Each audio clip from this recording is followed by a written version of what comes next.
Hello in Tiki Land, my name is Marie King. I am the General Manager and Head Beverage Director here at the Tonga Hut in North Hollywood, LA's oldest tiki bar. We've been here since 1958 and we have our second location out in Palm Springs.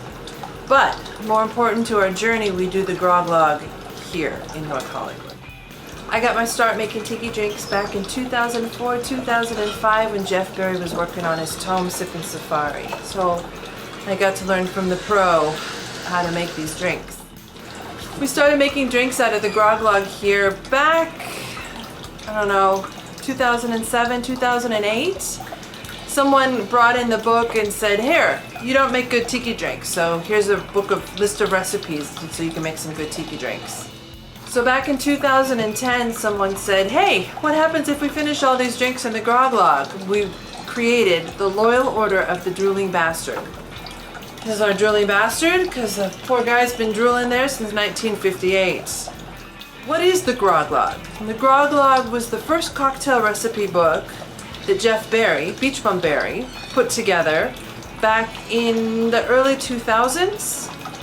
It was just meant as a hobbyist thing and became legendary worldwide. There's 78 drinks. All of them, but a few, are historical. So Jeff actually went back and found the old timers and gathered their recipes and published them in this book. There are a few of his originals in there, and they're some of the best. And this is cocktail archaeology. You're going to learn what you like, what you don't like, what flavors are new, what flavors are old. Not all of them are to today's palate. Some of them have, vermouth and maraschino liqueur, which we're just not used to anymore. Secondary to that, we don't know what brands they use. It just lists orange curacao or maraschino liqueur. So maybe the brands have changed, but we do all the drinks, we make all the cocktails according to the specs that are in the original Grog Log. So when you start doing the Grog Log, you get to fill out one of these pieces of paper. It's a checklist of all the drinks in the book. You get to pick your name, the date you start, and your bartender goes through and puts a mark, their initials down, after you've completed each drink. So for those who have finished the Grog Log, they get to make a plaque, 6 by 2. Don't stick out too far because I'm gonna reject it. We have to get as many people on this wall as possible because when this wall is full, I don't know what we're gonna do. We're still trying to figure that out. You also get to purchase a fez if you like, and you get a little medallion that entitles you to $1 off all your premium cocktail. More than all the little trinkets and the hats is you get to be part of our family, because that's what this is. These loyalty communities that go back with tiki bars back to the days of the Mai Kai in the 50s and 60s. You really become part of the Tonga Hut family and you leave a little piece of yourself here. So a couple weeks ago I was up in San Francisco and had the fortune of hanging out with Jeff Beach Bum Berry for a bit. And I was hesitant to ask him because this challenge, the Loyal Order of the Drooling Bastard, all started before my tenure. And I don't know if anybody asked his permission.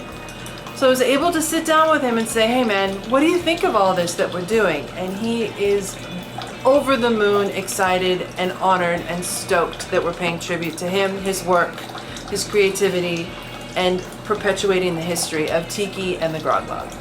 And now, for the next chapter, for those who have finished the Grog Log, we're going to start doing Intoxica, which is Jeff Berry's second book.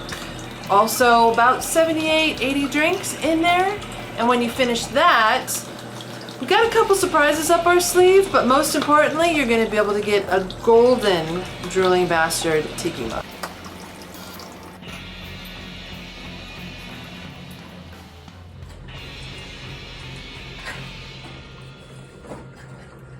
It was such an adventure in tasting what people liked in the past and how the flavor profiles have changed. And it gave us an opportunity to experience drinks that we would never normally order. So it was great. Some of the best and the worst drinks I've ever had. So they say they're not all very good drinks, and it's a mixture, and you've got some good and some bad, but frankly, I thought they were all really darn good. There were two that were so-so, but the rest of it was terrific, and I'm enjoying going through it for a second time. And I love Zabi. You like the zombie? I like the Zabi. it was a really great journey to be able to learn some history and drink a lot of booze. So it was fun for me. How about you? I'm gonna have to agree with that. It was a fun journey, and I liked a lot of the drinks, but there were a few, maybe not the best, but overall, it was a great experience. What comes along with that is a really great community that was very unexpected. Met some really, really great people through along the journey. We've met a lot of interesting people. So we're just not on the board, and if you're researching what that means, you'll find out. We're lazy bastards. But the other thing is we're also boomerang bastards, because after 5 years, we're doing it again. So come and join us. This time we're taking notes. Yeah, this time we were going to actually remember what we're writing about. So. Yay. Become bastards.